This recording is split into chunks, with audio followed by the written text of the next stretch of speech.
Welcome to the 35th episode of Interview with Professor Franz Ruppert, right here in Munich. And hello, Professor. Hi, Christine. Yeah, we really enjoyed this one-day workshop. We got 2 more days to go.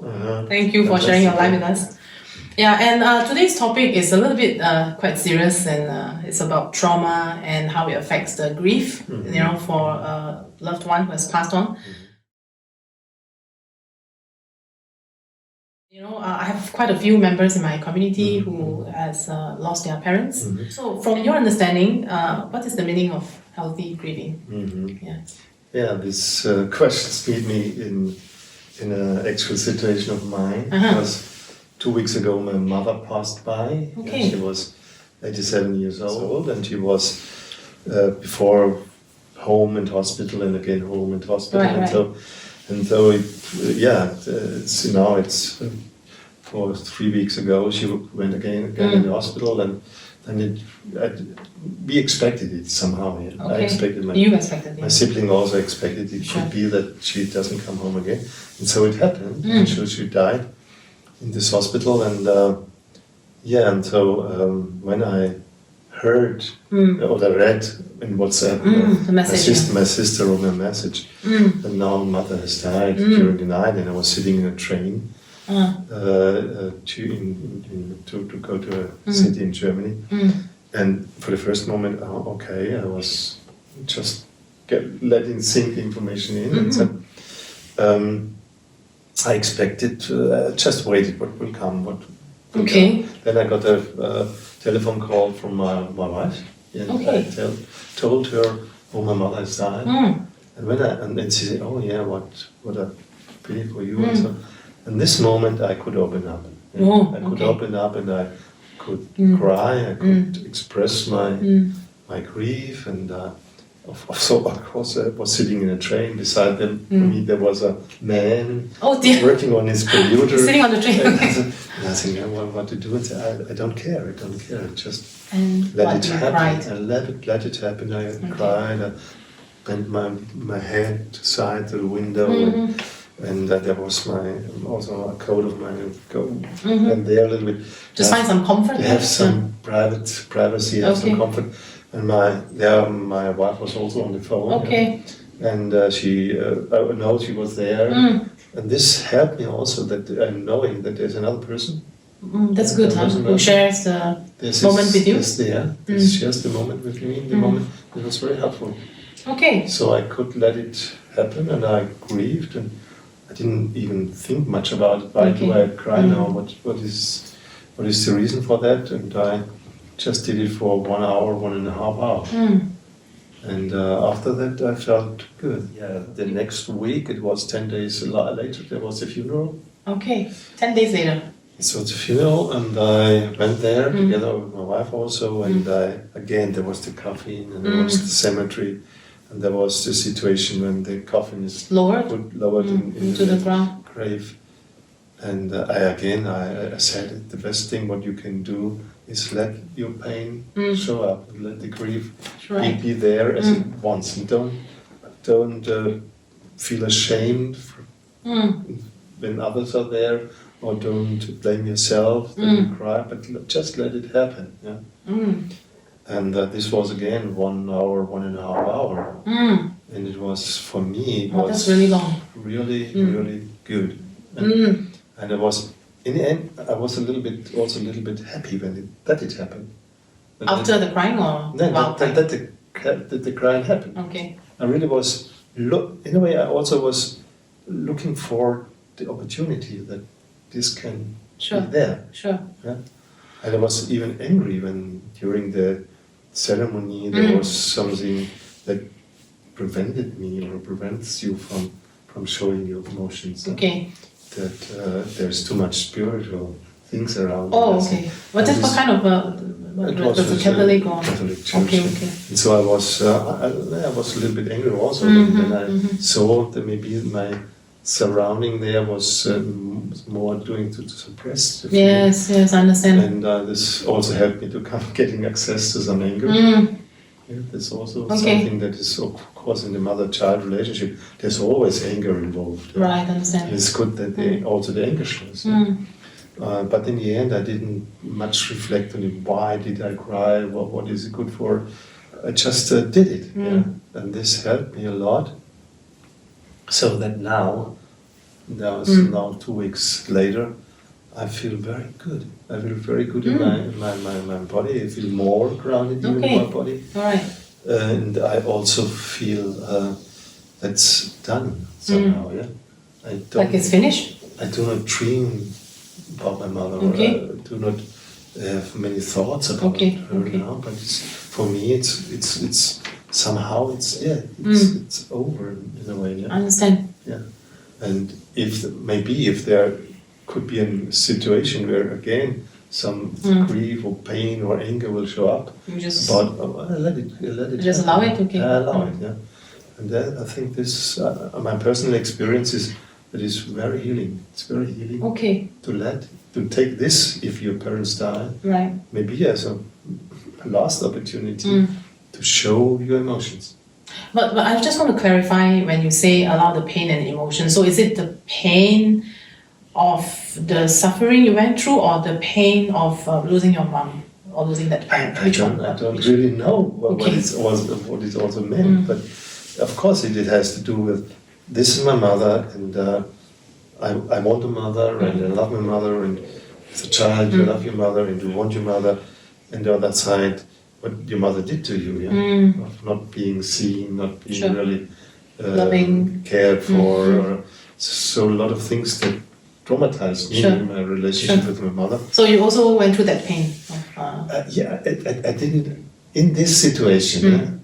I now, if I reflect on it, I can say, what is the pain? Where does it belong to?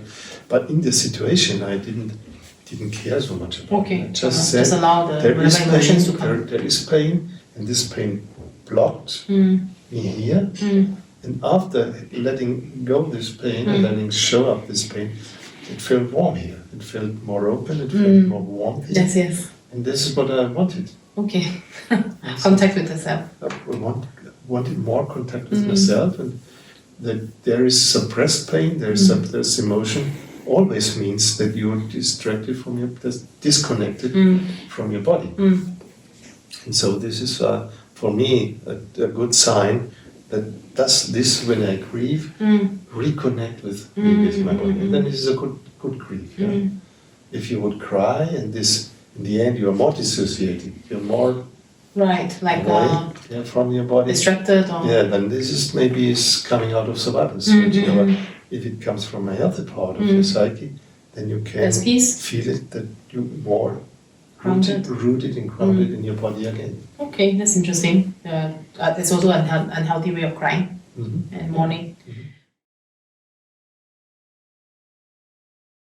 I think that this is really possible because everything has a beginning and an end, and also the relationship with our mother or some mothers we love has a beginning and an end, and it can be over, and that you can distinguish also the death and life, not mixing it up too much. Or also, what do you mean by mixing it up too much? Yeah, that you do not clearly distinguish. This is life, and this is death. Yeah? Or do you think that when they die, they're still alive? And you keep thinking that they're still alive. That person's alive. Understand. Or the same is that you do not distinguish with the past, present, and future. Okay. That you say, this is the past, it belongs to the past, and this is now. And I think this is also very important. A healthy psyche can distinguish. Here is life, and there is death. This is the past, present, future. And this, if somebody dies, can be a good opportunity to prove how healthy is your psyche and what to do to get a healthy psyche and come out of this traumatized psyche. Right.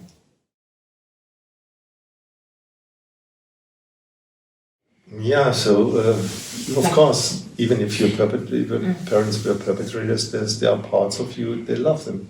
Okay, you still love them. And, and what we see in our work, and how important it is, that those parts who still want the love from them, they need an option. That you now say, I love you, please come to me, and you get that I take care for you, I see you, I take you serious, and that they can orientate these parts that have their orientation towards the illusion of parents. They have a created illusion of a good parent, and they're looking always not for getting close to this, but they can give up the illusion and turn towards yourself. It's not possible. Okay, I take you now in. I love you. I give you that I see you. I like you. I give you maybe also body contact.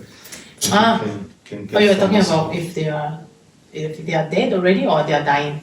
No, this these parts of you, no, the part of you that is still longing for mother or for father, is still longing for the contact with them, and have created some illusions of loving parents, that they can give up the illusion and turn towards yourself and make contact with you. Right, it's still possible to grieve, and maybe possibly at that time grieving for ourselves.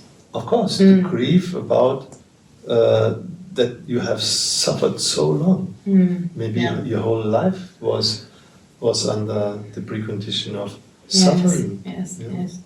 I just come from university. I did a process with a student there. And you did a process in university already? Yeah, we did. We did it. And this was so clear that her mother still is alive. How she's her mother and how her mother really is are two different things. And then if you see, pictures. oh my poor child, you have to care to create an illusion of mother in order to have not to be desperate completely, and to give yourself up. Then maybe this is also something where you can feel compassion for yourself, compassion for this child that needed to create such big illusions.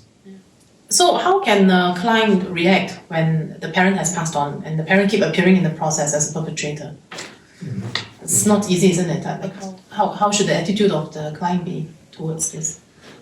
I think it comes out of the process, no? It shows when we do the process, we see what's still going on inside.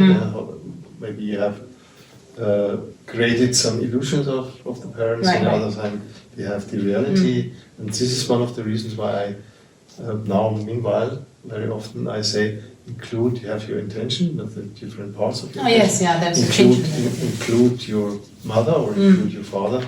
And then somebody who is resonating with this then can show you, can give you more clear resonance about the reality you have been in.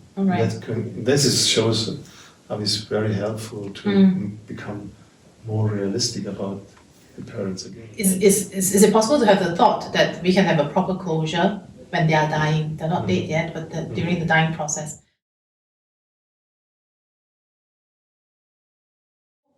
Like if, let's say, we are estranged from our parents, or if we...